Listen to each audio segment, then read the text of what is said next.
অবমূল্যায়ন করা হতো, তার কোনো মূল্যায়ন করা হতো না। আজকে যারা বিআরটি আছে তারা দিনে দিনে তারা ফেরস্ত হয়ে গেছে। এখন যদি যায় বা আপনারা যান দেখবেন যে তারা কত চেঞ্জ, কত পরিবর্তন।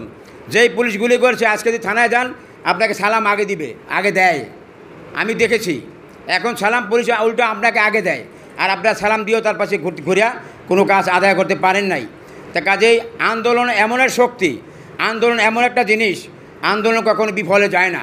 তা আমি যে কথা আনতে চাচ্ছি সেটা হলো পরিবহন শ্রমিকরা এই 56, 69, 90, 71 এবং 24 যে আন্দোলন করছে, কোনো আন্দোলন কিন্তু আমরা ছিলাম না, পিছিয়ে ছিলাম না, আন্দোলন করেছি, আমরা সুফল পেয়েছি। আগামী দিনে আমাদের পরিবহন শ্রমিকদের অনেক দাবি আছে। আমরা ইতিমধ্যেই কেয়ারটেকার সরকার যারা দায়িত্বে আছেন অনেকে দেখছেন, অনেকে মন্ত্রীও বলেছেন যে এখন আন্দোলনের মেলা জমছে প্রেস ক্লাবে, জাতীয় প্রেস ক্লাবে, ডেইলি মিছিল, ডেইলি মিটিং, রাস্তায় হাঁটা যায় না, গাড়ি চালানো যায় না, চলাও যায় না। আমরা যখন সরকার থেকে বলা হলো যে আপনাদের দাবি যেগুলি আছে সেগুলি আপনারা কর্তৃপক্ষের কাছে আবেদন করেন, আমরা এটা নিয়ে বিবেচনা করব, আলোচনা বসবো। রাস্তা ব্যারিকেড দিয়ে, রাস্তা বন্ধ করে, প্রতিবন্ধকতা সৃষ্টি করে, মানুষকে কষ্ট দিয়ে এই আন্দোলন করার কোনো মানে হয় না। আমরা সেইভাবে শ্রদ্ধা রেখে বর্তমান সরকারের কাছে আমাদের 10 দফা দাবি আমরা পেশ করেছি। আমরা আশা করতেছি আগামী সপ্তাহের মধ্যেই আমরা সরকারের সাথে এই যে দাবি নিয়ে আলোচনা বসবো। পাশাপাশি এবং আগামীতে আমরা এই 5 তারিখে, আগামী অক্টোবরের 5 তারিখে ঢাকায় একটা বড় সভা আমরা করব। সেখানে জাতীয় নেতৃবৃন্দ থাকবে এবং বিআরটি চেয়ারম্যান মহোদয় থাকবেন এবং শ্রম অধিদপ্তরের ডিজি মহোদয় থাকবেন, পুলিশের ডিএমপি কমিশনার সাহেব থাকবেন এবং সরকারি লেভেল উচ্চ পর্যায়ে তারা থাকবেন এবং জাতীয় নেতৃবৃন্দ থাকবেন, পরিবহন শ্রমিক যারা আছে। আপনাদের কাছে আমি দাওয়াত দিয়ে গেলাম, আপনারা যদি সময় পান, সুযোগ পান, ইনশাল্লাহ আগামী 5 তারিখে সেখানে যাবেন। যাই হোক বন্ধুগণ, এখানে একটা কথা আসছে, আমরা 2022 সালের 12 তারিখে 2022 সালের মার্চ মাসে 12 তারিখে এখানে একটা কমিটি দিয়েছিলাম। সেই কমিটি ছিল ওই যে সালাউদ্দিন নামে একটা ছেলে সাধারণ সম্পাদক, বাবুল নামে একটা উনি ছিল তার চাচা, উনি ছিল সভাপতি। কিন্তু কমিটি দেওয়ার পরেই আমরা দেখলাম যে চাচা ভাতিজার মহাগণ্ডগোল। এটার জন্য আমি 2বার আসতে হয়েছে। অধি সাহেবের কাছে গেছি, টিএনও মহোদয়ের কাছে গেছি এবং এসপি সাহেবের কাছে গেছি, ডি সাহেবের কাছে গেছি, অলি সাহেবকে নিয়েই গেছি। চাচা ভাতিজার গোলমাল মিট করতে পারি নাই এবং সেখানে অনেক রকম হয়েছে। তারপরে শেষ পর্যন্ত ওই চাচাকে বাদ দিয়া, আবার ভাতিজারা দিয়া, অন্য লোক দিয়া, অলি ভাইকে দিয়ে আবার একটা কমিটি করেছিলাম। সেটাও কিন্তু খুব সুন্দর বলে সুফল আমরা পাইনি। কারণ আমি প্রথমে বলেছি এর মানে সভা করতে পারিনি, ওখানে কী সভা করছি সেটা আমার ভিডিওতে আছে। আজকে সভা যেটা করলাম সেটা আমার ভিডিওতে রেকর্ড থাকলো আগামী দিনের জন্য। তা আমি যেটা বলতে চাই, আমি এখানে আসছি, এই আমার কেন্দ্রীয় সহসভাপতি অলিউদ্দিন ভাই, উনি খুব শ্রদ্ধার ব্যক্তি আমার, ওনাকে আমি বলেছি আমি যাব, সেখানে আপনি থাকবেন। সালাউদ্দিনের সাথে বলা হয়েছে তুমি থাকবা। এবং এমন কি একটা সময় চাচা ভাতিজা এমন যুদ্ধ, এমন গোলমাল, ওর আম্মা আমাকে হাত ধরে বলছে যে ভাইজান আমি আমার ছেলেটাকে আপনার হাতে তুলে দিলাম, কারণ আমার ছেলের মহাবিপদ। আমি এই জন্য আমি ডিসি, এসপি, টিওনো, ওসির কাছে বারবার গেছি। তাই আজকে আমি আশা করেছিলাম ওনারা থাকবেন, ওনাদের কোনো কথা, দুঃখ, বেদনা, ক্ষোভ থাকলে ওনারা বলবেন, এটা আমরা বলেছিলাম, আজকেও বলেছিলাম। ওনারা আসেন না এত কোনো কারণে।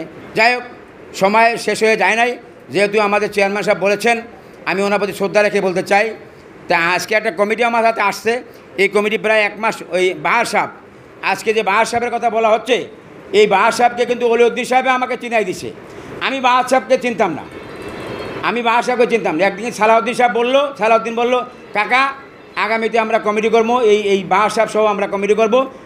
অলি কাকা যেহেতু চিটং থাকে, উনি সময় দিতে পারে না, অতএব কেন ওনাকে আমরা উপদেষ্টা রেখে একটা কমিটি করবো। আমি বল তোমরা মিলেমিশে একটা কমিটি রেডি করো, আমরা অনুমোদন দিব। পরে যখন মিলেমিশে কমিটি করতে গেছে তখন আবার দেখলাম যে বাহার সাহেব যে একটা প্যানেল দাঁড় করেছে, সেখানে অলিউদ্দিন সাহেবকে রাখা হচ্ছে উপদেষ্টা। আজকে কিন্তু এখানে নাম লেখা আছে উপদেষ্টা। এবং আরেকটা হলো যে কমিটি করছে সেখানে কিন্তু ওনাকে উপদেষ্টা রাখা হয়েছে। আর সালাউদ্দিন বলেছিল যে আমি এখন সেক্রেটারি দায়িত্ব পালন করতে পারবো না, আপনারা আমাকে জয়েন্ট সেক্রেটারি দায়িত্ব দিবেন এবং অন্য দিয়ে আমরা কমিটি করেন, এই কথা আমাকে ফোনে বলেছে। আজকে তো আমি এই রেস্ট হাউসে জিজ্ঞাসা করছি, তুমি কথা বলো নাই, ও স্বীকার করছে, কিন্তু সে আসে নাই। এখন হয়তো আমরা কেউ ভুল বোঝাবে বা কেউ ভুল বলতে পারে, আমারও ভুল থাকতে পারে, ভুল বলতে পারে।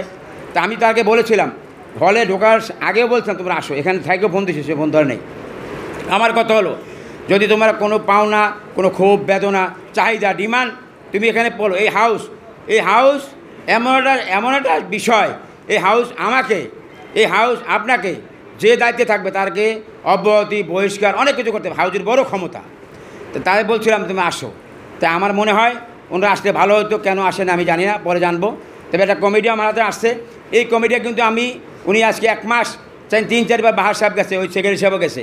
আমি বলছি না ভাই, আমি কমিটি ঢাকা বের দেবো না, আমি সুবর্ণচর যেতে চাই, ওখানে গিয়া তাদের কথা শুনবো এবং তাদের মতামত নিয়ে আমি কমিটি দেবো।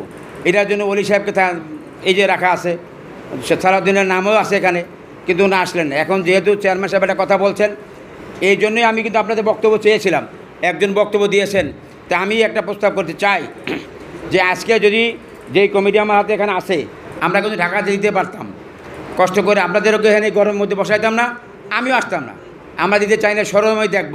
আমার সভাপতি উনি একজন বীর মুক্তিযোদ্ধা, উনি সহ এই বাহারবাই সহ আমরা নেতৃবৃন্দ বসে সিদ্ধান্ত নিলাম যে আগামী শুক্রবারে আমরা যাব, সেখানে সরজমে জানবো, দেখবো, শুনবো, বসবো, তারপরে কমিটি দেবো। আমরা কমিটি দেওয়া কোনো ব্যবসা বাণিজ্যের জন্য নয়। আমরা কমিটি মানে আমি যেহেতু আমি একটা কথা বলে যাই, এখানে যারা চালক ভাইরা আছেন, আমি কিন্তু একজন পেশাদারি চালক, আমি লাইসেন্সটা কিন্তু এখন নবায়ন করে রাখি। আমি কোনো অক্সফোর্ড ইউনিভার্সিটি থেকে আসি নাই। অক্সফোর্ড ইউনিভার্সিটি আসলে হয়তো আপনাদের এই লেবার ফাংশনে আমি আসতাম না। তবে আমি পেশাদারি চালক, আজকে 42 বছর ধরে এই সেবা নিয়ে আসি।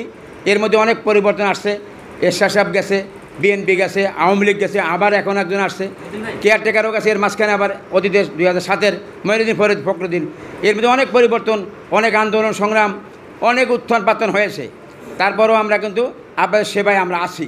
তা আমি যে কথাটা বলতে চাই, যে কমিটিটা আছে আমি পরে শোনাই, এরপরে যদি আপনাদের কোনো সাজেশন থাকে, যদি কোনো পরামর্শ থাকে, তা আপনারা দিবেন। তবে একটা কথা বলতে চাই বলার আগে, যারা আপনারা পরিবহন শ্রমিক হয়েছেন, গাড়ি চালান বা চালাবেন, আপনার সড়ক পরিবহন আইন সম্বন্ধে হয়তো অনেকে জানেন না, শ্রম আইন সম্বন্ধে অনেকে জানেন না, একটু ধারণা দিয়ে যেতে চাই। সড়ক পরিবহন আইনে এমন কিছু একটা ধারা আছে, যে ধারা জেল জরিমানা আপনার পক্ষে আমার পক্ষে দেওয়া সম্ভব নয়। এই জন্য আমরা সড়ক পরিবহন ফেডারেশন থেকে আমরা 21 ধারা সংশোধনের জন্য সরকারের কাছে পেশ করেছিলাম, কিন্তু সরকার আমাদের সে কথা শুনে নাই, উনি ওনার মতন পাস করে নিছে। এখনও এটা নিয়ে আপত্তি আছে। আর শ্রমিক কল্যাণ তহবিল একটা আছে আমাদের, সেখানে শ্রমিক কল্যাণ তহবিলে অনেক টাকা জমানো আছে, যেটা আপনারা হয়তো জানেন না। আজকে যারা গাড়ি রেনু করেন, নবায়ন করেন, লাইসেন্স রেনু করেন, নবায়ন করেন, সেখান থেকে একটা পার্সেন্টেজ ওই অটোভাবে গাড়িটা নেওয়া হয়, সেখানে বেশ টাকা আছে। সেই টাকাগুলি যদি আপনারা পেতে হয়, তা আপনাদের অরিজিনাল লাইসেন্স লাগবে। যাদের অরিজিনাল লাইসেন্স আছে বিআরটিএর, তারা ওই শ্রমিক কল্যাণ তহবিল থেকে অনেক রকম সহযোগিতা পাবেন, অনেক রকম সাহায্য পাবেন। যাদের লাইসেন্স নাই তারা কোনো সহযোগিতা পাবেন না, এবং তারা তো চালকই নয়, সরকারি আইনে আপনার তারা চালকই নয়। আমি বলবো, আপনারা যারা গাড়ি চালান, যে গাড়ি চালান, লাইসেন্স করবেন। লাইসেন্স করলে আপনি যত রকম সুবিধা আছে সব পাবেন। আজকে লাইসেন্স ছাড়া যদি আপনি অ্যাক্সিডেন্ট করেন, আপনি হত্যাকারী হিসেবে মামলা খাবেন।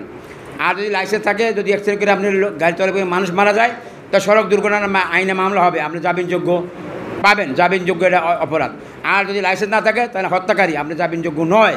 তা আমি এই কথা বলি এই জন্য বললাম যে আপনারা বিশেষ করে আপনার পরিচয়, আমি স্টুডেন্ট, আমার ক্লাসে যেতে হবে, লেখাপড়া করতে হবে।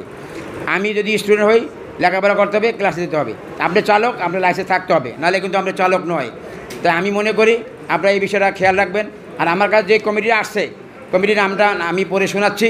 যদি আপনারা মনে করেন এখানে কোনো সংশোধন, সংযোজন, বিয়োজন করা দরকার, আপনারা সেভাবে সিদ্ধান্ত দিবেন, আমরা সেটা বিবেচনায় নেব। আমি যেখানে যারা উপদেষ্টা মণ্ডলী আছেন, আমি আপনাদের দৃষ্টি আকর্ষণ করে আমি নামটা পড়ছি, আপনারা সবাই শুনবেন। আমি নিচে থেকে পড়ে আসছি। মোহাম্মদ আলমগীর হোসেন সম্মানিত সদস্য আছেন নাকি এখানে? আছেন মোহাম্মদ আলমগীর সম্মানিত সদস্য? আচ্ছা, হাত জায়গায় সালাম দিবেন। নেক্সট, মোহাম্মদ ইব্রাহিম পিতা আহমদুল্লাহ স্বাস্থ্য বিষয়ক সম্পাদক আছেন নাকি? মোহাম্মদ ইব্রাহিম পিতা আহমদুল্লাহ স্বাস্থ্য বিষয়ক সম্পাদক নাই। মোহাম্মদ রিয়াজ পিতা বেলাল হোসেন যুব ক্রীড়া সম্পাদক নাই।